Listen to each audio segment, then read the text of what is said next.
दोस्तों, power star Pawan Singh का तलाक हो गया है। दोस्तों, आगे का खबर जानने से पहले अगर आप हमारे चैनल पर नए हैं तो चैनल को सब्सक्राइब करें और वीडियो को लाइक करें। देर न करते हुए आइए खबर पर चलते हैं। पावर स्टार पवन सिंह का और ज्योति सिंह का 5 नवंबर को कोर्ट में पेशी हुआ था, जिसमें पावर स्टार पवन सिंह ने ज्योति को तलाक दे दिया है।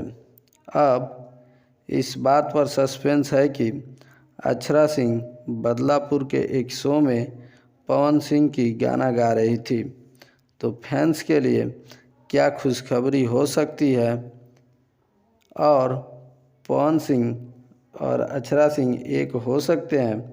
आपका क्या राय है, आप लोग कमेंट करके बताइए।